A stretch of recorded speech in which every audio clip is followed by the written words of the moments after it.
고린도전서 15장 35절부터 44절까지 한 목소리로 같이 합독하시겠습니다. 35절 시작. 누가 묻기를 죽은 자들이 어떻게 다시 살아나며 어떠한 몸으로 오느냐 하리니 어리석은 자여, 내가 뿌리는 씨가 죽지 않으면 살아나지 못하겠고 또 내가 뿌리는 것은 장래의 형체를 뿌리는 것이 아니요 다만 밀이나 다른 것의 알갱이 뿐이로되 하나님이 그 뜻대로 그에게 형체를 주시되 각 종자에게 그 형체를 주시느니라. 육체는 다 같은 육체가 아니니 하나는 사람의 육체요 하나는 짐승의 육체요 하나는 새의 육체요 하나는 물고기의 육체라. 하늘에 속한 형체도 있고 땅에 속한 형체도 있으나 하늘에 속한 것의 영광이 따로 있고 땅에 속한 것의 영광이 따로 있으니 해의 영광이 다르고 달의 영광이 다르며 별의 영광도 다른데 별과 별의 영광이 다르도다. 죽은 자의 부활도 그와 같으니 썩을 것으로 심고 썩지 아니할 것으로 다시 살아나며 욕된 것으로 심고 영광스러운 것으로 다시 살아나며 약한 것으로 심고 강한 것으로 다시 살아나며 육의 몸으로 심고 신령한 몸으로 다시 살아나나니 육의 몸이 있은즉 또 영의 몸도 있느니라. 아멘. 이 시간 부활체의 영광이라는 제목으로 하나님의 말씀을 증거하겠습니다. 제목이 부활체의 영광입니다. 그래서 우리 모든 예수 믿는 성도들은 반드시 부활합니다. 죽은 성도들은 먼저 예수님 재림 때에 부활하고 예수님 재림 때까지 살아남아 있는 성도들은 호련히 변화하여서 주님과 같은 부활의 체를 입게 됩니다. 그런데 고린도 교회에는 성도의 부활을 믿지 않는 사람들이 있었습니다. 그래서 12절 말씀해 보면 너희 중에 어떤 사람들은 어찌하여 죽은 자 가운데서 부활이 없다 하느냐 이렇게 책망을 했습니다. 그 사람들에 대해서 묻기를 35절에 보니까 그 사람들 중에 누가 묻기를 죽은 자들이 어떻게 다시 살아나며 어떠한 몸으로 오느냐 하리니 이랬습니다. 그렇다면 정말 성도가 부활한다면 어떻게 다시 살아납니까? 어떠한 몸으로 다시 부활합니까? 이렇게 묻는 사람이 있었습니다. 그때 이제 답변이 36절부터 나오게 됩니다. 36절부터 보면 어리석은 자여, 내가 뿌리는 씨가 죽지 않으면 살아나지 못하겠고 또 내가 뿌리는 것은 장래의 형체를 뿌리는 것이 아니요 다만 밀이나 다른 것의 알갱이 뿐이로되 하나님이 그 뜻대로 그에게 형체를 주시되 각 종자에게 그 형체를 주시느니라 했습니다. 그래서 죽은 자의 부활에 대해서 씨의 비유를 통하여 설명하고 있습니다. 씨라는 것은 대부분 비슷하게 생겼죠. 크기도 비슷하고 모양은 다 다르지만은 대부분 이제 동구스름하거나 이렇게 씨라고 생각될 만한 모양을 다 가지고 있습니다. 근데 그 씨는 장차 그 씨가 심겨져서 자라날 식물과는 완전히 다른 거예요. 씨라는 것은 심었을 때 죽어져야지 싹이 틉니다. 씨라는 그 존재가 썩어지고 죽어지고 먼저 씨앗이 썩어지고 죽어져서 그 속에서 싹이 틉니다. 그리고 뿌리가 생기고 줄기가 올라와서 이제 잎사귀가 맺히고 그 다음에 꽃이 피고 열매가 맺게 되죠. 그렇게 큰 나무가 되었을 때는 처음 종자 씨는 온데간데 없어지고 새로운 생명체가 나오게 됩니다. 많은 씨앗들이 있지만은 37절에 보면 내가 뿌리는 것은 장래의 형체를 뿌리는 것이 아니요 다만 밀이나 다른 것의 알갱이 뿐이로되 하나님이 그 뜻대로 그에게 형체를 주시되 각 종자에게 형체를 주시느니라 그랬습니다.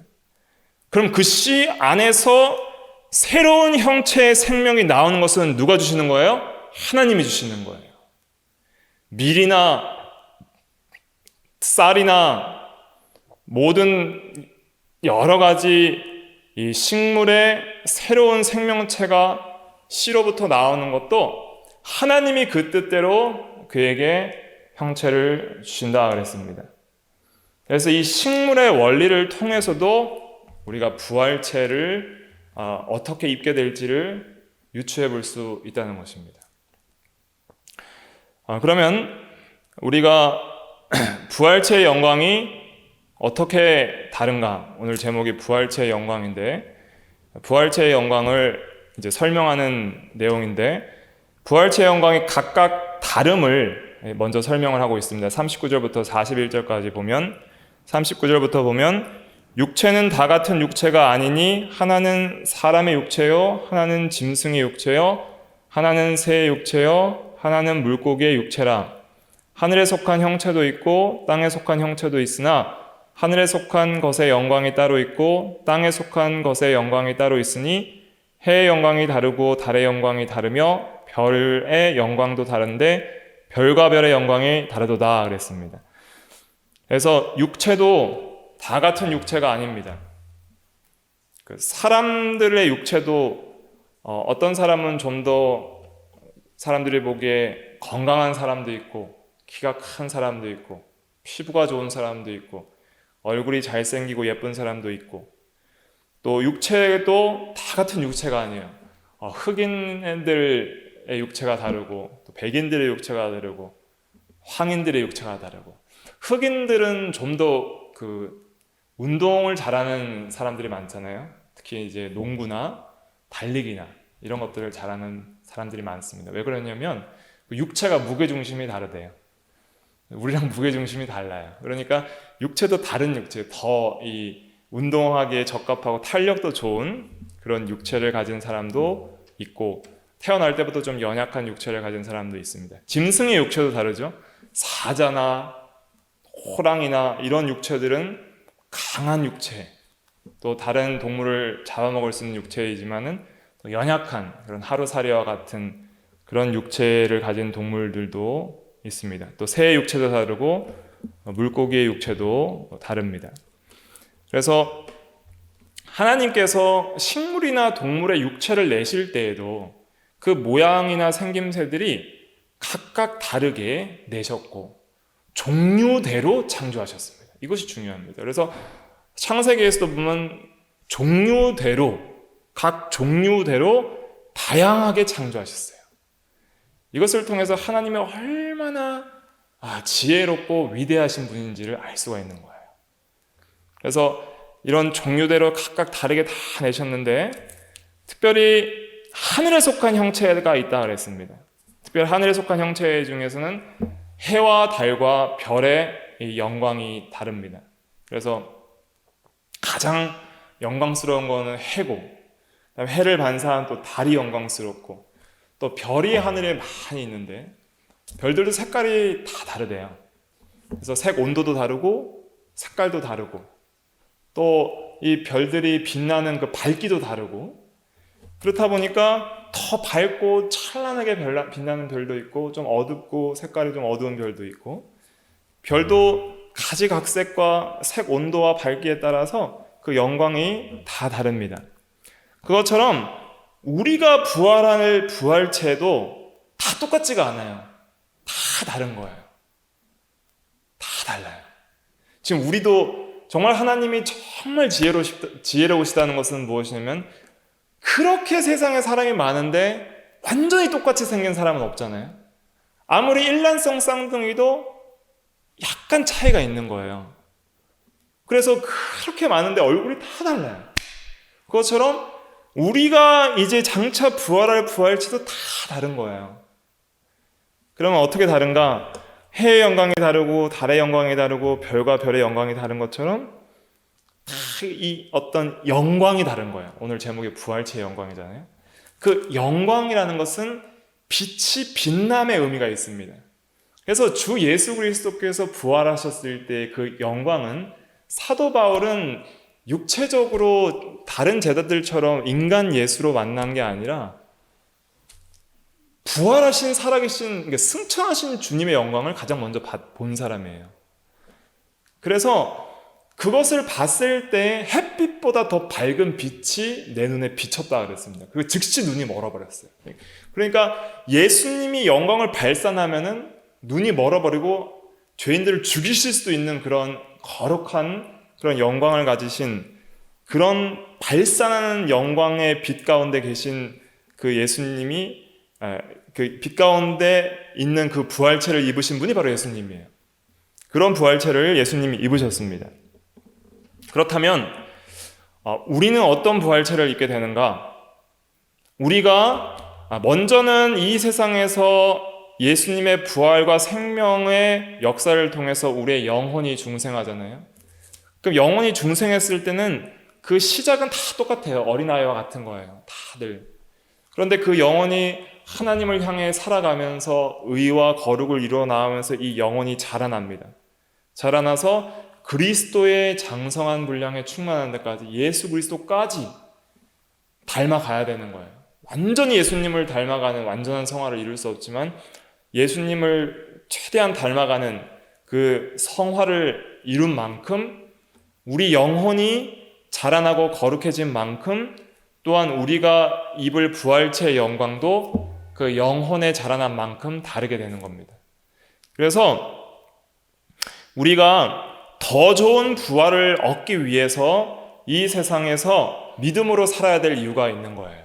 히브리서 11장에 보면 어떤 여인들은 더 좋은 부활을 얻기 위하여 구태여 목숨을 구걸하지 않았다라는 그런 말씀이 있습니다. 구차히 풀려나기를 원하지 않았다. 히브리서 11장 35절 말씀에 보면 여자들은 자기의 죽은 자들을 부활로 받아들이기도 하고, 또 어떤 이들은 더 좋은 부활을 얻고자 하여 심한 고문을 받되 구차히 풀려나기를 원하지 아니하였으며 그랬습니다. 그러니까 더 좋은 부활이 있다는 거예요. 더 좋은 부활. 더 좋은 부활체의 영광을 가지기를 소망하는 자들이 있었습니다. 그렇기 때문에 우리도 이 세상에서 우리가 참 눈으로 보이진 않지만은 하루하루 믿음으로 사는 그 한 순간순간들이 왜 중요하냐면 영원한 부활체의 영광을 결정짓는 것이기 때문입니다. 그래서 오늘 읽은 고린도전서 15장 58절에도 보면 내 사랑하는 형제들아 견실하고, 전의 성경에는 견고하고 흔들리지 말며 항상 주의 일에 더욱 힘쓰는 자들이 되라. 이는 너희의 수고가 주 안에서 헛되지 않는 줄 알기 때문이다 그랬습니다. 그러니까 우리가 항상 견고하고 흔들리지 말며 주 안에서 열심을 다해서 믿음으로 살아야 될 이유는 무엇이냐면 우리의 수고가 결코 헛되지 않고 반드시 열매 맺습니다. 뭘로 열매 맺어요? 부활체의 영광으로. 우리의 영혼도 자라날 뿐만 아니라 더 좋은 부활을 얻게 되는 것입니다. 그러면 우리가 어떤 부활체의 영광을 입을 것인가? 그것을 사모하면서 좀 더 그 주님의 부활체의 영광은 완전한데 그 완전함에 다다르기까지 우리가 더 사모하는 마음으로 믿음으로 살아야 될 이유가 여기에 있는 것이죠. 그러면 우리가 입을 부활체는 어떤 몸일까? 부활체의 특징에 대해서 4가지로 설명을 하고 있습니다. 그것이 이제 42절부터 44절까지 말씀입니다. 42절부터 44절까지 같이 한번 다시 읽어볼게요. 시작. 죽은 자의 부활도 그와 같으니 썩을 것으로 심고 썩지 아니할 것으로 다시 살아나며 욕된 것으로 심고 영광스러운 것으로 다시 살아나며 약한 것으로 심고 강한 것으로 다시 살아나며 육의 몸으로 심고 신령한 몸으로 다시 살아나나니 육의 몸이 있은즉 또 영의 몸도 있느니라. 아멘. 4가지의 부활체의 특징이 있습니다. 첫째는 썩을 것으로 심고 썩지 아니할 것으로 다시 살아나며 그랬습니다.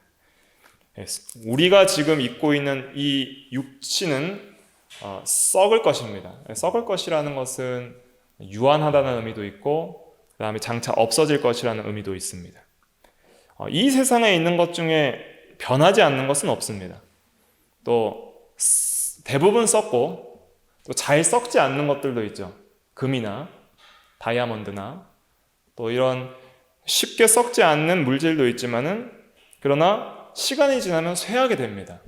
전에 빛깔이 반짝이던 것이 점점 소멸돼요. 그렇기 때문에 이 세상의 것들은 다 쇠하고 썩습니다. 그것은 다 죄의 결과로서 인간뿐만 아니라 피조물이 타락하면서 겪게 된 그런 타락의 결과입니다. 그래서 우리가 입고 있는 이 몸도 결국은 죽으면 썩어서 흙으로 들어갑니다. 그리고 다 분해되어서 이제는 흙과 함께 다 이 원소들이 분해가 됩니다. 그런데 이제 우리가 과학을 공부하다 보면 질량 보존의 법칙, 에너지 보존 법칙 이런 것들을 통해서 우리가 이 죽은 이 유기물들 또 무기물들도 다 이 세상 어느 공간에 남아 있어요, 원소들이. 그렇기 때문에 예수님께서 아무개야 일어나라 하고 부활을 명하시면 모든 육체들이 다시 다 이제는 부활하여서 새로운 형체를 입는 것입니다. 화장을 했든 매장을 했든 다 있어요. 사라지는 게 아니에요. 다 어떤 원소화되어서 다 보존되어 있습니다. 이 세상 공간 어디엔가. 그런 것들이 다 하나님께서 이제 예수님 재림하실 때가 되면은 이제 새로운 육체로서 다시 살아나는 거예요. 그래서 이 썩을 것이 죽어서 썩어진다 하더라도 그것이 존재하고 있다가 때가 되면 썩지 않을 할 것으로 다시 살아납니다. 그래서 이제는 영원하고 쇠하지 않고 변하지 않는 그런 육체로서 부활하게 되는 것입니다. 그래서 영원하고 불변하고 쇠하지 않는 그런 부활체가 우리가 입을 부활체입니다. 왜냐하면 그 부활체는 이제는 죄성이 없기 때문이에요. 죄성. 그러니까 우리가 지금 입고 있는 육체는 죄의 결과로 말미암아 사망 가운데 처해져 있어요. 그런데 우리 영혼이, 죽은 영혼이 다시 살아나서 영원한 생명을 얻었고, 우리 죽을 육체도 죽었다가 모든 죄가 이제는 제하여지고 죄에 대한 죽었고 이제는 새롭게 살아났기 때문에 이제 영원한 생명을 가진 그런 썩지 않는 몸으로서 영생하게 되는 것입니다. 그렇기 때문에 우리 부활체가 이제 앞으로 입을 부활체가 얼마나 영광스러운 부활체예요. 두 번째는 욕된 것으로 심고 영광스러운 것으로 다시 살아나며 그랬습니다. 우리가 지금 입고 있는 몸은 굉장히 욕된 몸입니다. 그래서 굉장히 낮고 천한 몸, 그리고 여러 가지 점점 늙고 부패해가는 그런 비천해가는 그런 몸이죠. 그래서 이 세상의 여러 가지 고생과 슬픔 가운데 점점 더 몸이 쇠약해지고 늙어지고 또 어린 아이들이나 젊은이들이 가졌던 그런 외적인 청순함, 아름다움, 혈기왕성함 이런 것도 시간이 지나면 다 사라집니다. 얼마 안 가잖아요. 젊을 때의 그 아름다움과 건강함은 그렇게 오래 가지 않습니다. 그리고 또 사람의 이 내면의 어떤 무지와 마음, 심적인 더러움과 어리석음들 이런 것들 우리가 외적인 그런 모습뿐만 아니라 이런 내적 아름다움도 굉장히 중요한데 내적 아름다움도 완전하게 소유한 사람이 없습니다. 얼마나 마음으로도 욕되고 또 영광스럽지 못한 그런 마음들을 품는 때도 많이 있습니다. 그래서 우리의 이 육신도 이 세상에서 많은 욕을 당합니다. 그리고 특별히 가장 힘들 때는 언제인가? 병들었을 때, 건강을 잃었을 때. 그래서 병원에 입원해서 자기 스스로의 힘으로는 도저히 생활이 불편하고 누군가를 의지해야 될 때, 이럴 때는 점점 이제는 자기 스스로가 정말 욕된 몸을 가졌다는 것을 느끼게 되는 것입니다. 조금만 다치고 거동이 불편해져도 상당히 자신이 얼마나 하찮고 아무것도 아닌 존재임을 깨달을 수가 있습니다. 그래서 점점 나이가 들고 노쇠해 갈수록 우리는 더욱더 부활의 소망을 가지고 이제 앞으로는 영광스러운 몸으로 다시 살아날 것을 소망해야 됩니다. 특별히 젊은 학생들은 요즘에 성형에 관심도 많고 외모에도 관심이 많습니다. 또 건강하지 못하신 분들은 이 건강에 관심이 많이 있습니다. 그래서 자기의 육체를 완전히 만족하시는 사람이 별로 없는 것 같아요. 아, 난 이 정도면은 내 몸의 건강에 만족하고 내 외모에 만족하고 한다. 그렇게 말하는 사람이 별로 없잖아요. 그런데 우리가 입을 부활체는 어떤 모습일까? 가장 영광스러운 모습. 누구를 봐도 못생겼다거나 또 잘 못났다거나 약하다거나 욕되다고 하지 않는, 어느 누구도 다 영광스러운 빛이 있고 다 영광스러운 몸을 입게 될 것입니다. 누구 하나 영광스럽지 않다고 할 그런 육체가 없는 거예요. 그 영광의 정도의 차이가 있을 뿐이지 다 영광스러운 거예요. 그러니까 해, 달, 별만 봐도 다 빛이 나고 다 아름답잖아요. 그런 것처럼 우리가 입을 부활체에도 다 영광스러운 몸으로 부활할 것입니다. 그래서 외모에 컴플렉스가 있고 걱정이 있고 그런 자기의 외모에 마음이 안 드는 사람들이 할지라도 나중에 부활체는 다 영광스러운 부활체로 부활하게 되는 것입니다. 자, 세 번째는 약한 것으로 심고 강한 것으로 다시 살아난다 그랬습니다. 약한 것은 이 세상에 사는 우리 육체입니다. 우리 육체가 얼마나 약하냐면 조금만 긁혀도 피가 나고 조금만 기온이 변해도 감기에 걸리고 조금만 무리를 해도 몸살이 걸리고 코로나만 좀 이렇게 발생해도 많은 사람들이 아무런 힘을 못 쓰는, 얼마나 인간이 약한 존재인가를 코로나를 통해서도 우리가 경험하게 됩니다. 그리고 이렇게 의학이 발달해도 병원에는 수많은 환자들과 장애인들로 가득 차 있습니다. 이렇게 약한 몸을 가진 것이 바로 우리 인간입니다. 그러나 부활 때에는 강한 것으로 다시 살아난다 그래서 능력 있는 몸. 부활체는 능력 있는 몸이에요. 안 먹어도 됩니다.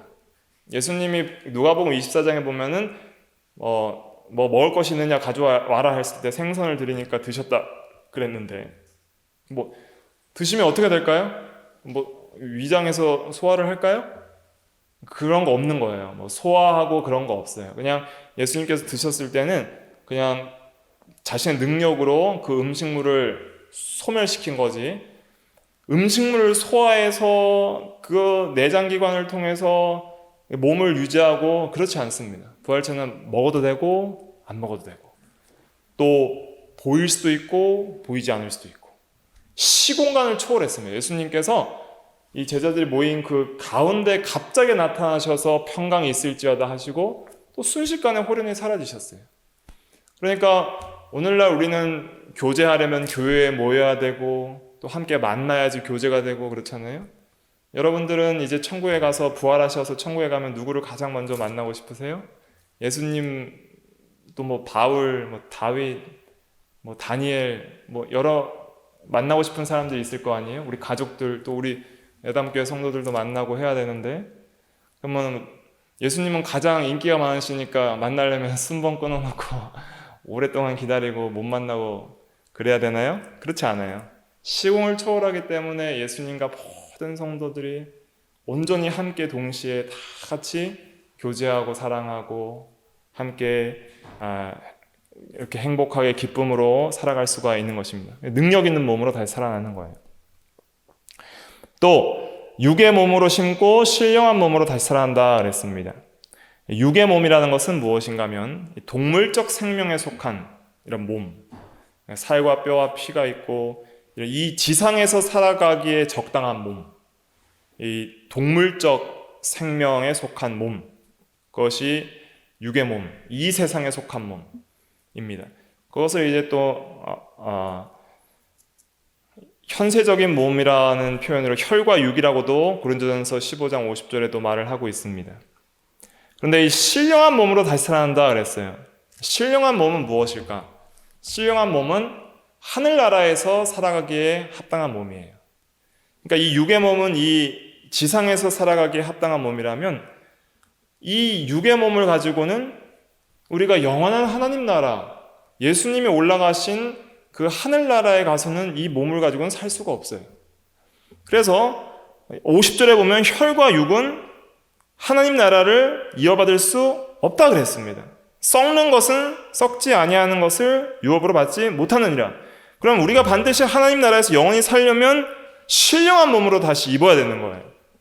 그래서 신령한 몸이라는 것은 하나님 나라에서 하나님과 영원히 살기에 합당한 몸, 그리고 이제는 모태에서 어머니 뱃속에서 육신의 어떤 혈육의 그런 작용을 통해서 나온 그런 몸이 아니라 성령에 의해서 새롭게 된, 완전히 성령의 인도를 받는 그런, 성령에 의해 생명을 받고 인도를 받는 그런 몸, 그것이 신령한 몸입니다. 그래서 이제는 하나님의 통치에 영육이 전체가 완전히 복종하고 순종하기에 합당한 몸. 오늘날은 우리가 기도하려고 해도 육신이 약해서 기도 못하고, 또 성경을 보고 읽으려고 해도 육신이 약하고, 마음에는 원이로되 육신이 약하도다. 또 뭔가 이 믿음으로 살려고 해도 육체의 정욕이 나를 거스르고, 그러니까 이게 안 되는 거예요. 순종이 안 돼요. 육신의 어떤 소욕과 육체를 원하는 마음들이 영적인 면보다 더 강할 때는 안 되는 거예요. 그러니까 이걸로는 어떻게 하나님 나라에서 온전히 하나님을 섬기면서 살겠어요. 그러니까 신령한 몸은 다시 성령에 완전히 새롭게 되어서 이제는 완전히 하나님 나라에서 하나님의 통치에 완전 복종하며 살기에 합당한 영적인 몸이에요. 그래서 영혼과, 나의 중생한 영혼 새 사람과 성령과 함께 온전히 하나님 나라에서 살기에 합당한 몸이 바로 이제 신령한 몸이라 할 수 있겠습니다. 그래서 이 신령한 몸이라고 해서 오해하지 말으셔야 되는 것은, 이 신령한 몸은 영체가 아닙니다. 눈에 보이지 않는 천사와 또 귀신과 같은 영체가 아니라 물질적인 몸입니다. 절대 비물질적인 몸이 아니에요. 물질적이고 실제적 몸이에요. 그래서 누가복음 24장 39절에 보면은 나를 만져보아라. 예수님의 손과 발에 못 박힌 것, 옆구리에 손을 넣어보아라. 영은 살과 뼈가 없으나 나는 있느니라 그랬습니다. 그래서 물질적이고 실제적이고 눈에 보일 수도 있는 가시적인 몸이지만은, 물론 때론 눈에 보이지 않게 할 수도 있지만은, 그러나 완전히 영혼에 합당한 몸, 그러니까 나의 영혼에 완전히 부합한 몸, 또 성령의 지배에 완전히 통치에 순종할 수 있는 그런 몸이 된다는 거예요. 그게 이제 신령한 몸입니다. 그래서 우리가 오늘날도 우리가 이런 육체를 가지고 있지만 좀 더 영적인 사람이 되자, 좀 더 신령한 성도가 되자, 이런 말을 하잖아요. 그것은 무엇이냐면, 이 육체가, 썩을 육체도 내 육체의 소욕에 복종하지 않고 더 성령을 따라 사는 사람이 될 때 신령한 성도가 되는 거예요. 그래서 너희가 성령을 따라 행하여라, 그리하면 육체의 욕심을 이루지 아니하리라. 갈라디아서 5장 15절부터 보면은 성령의 소욕은 육체를 거스리고 육체의 소욕은 성령을 거스리나니 이 둘이 서로 대적하여 너희가 원하는 것을 하지 못하느니라 그랬습니다.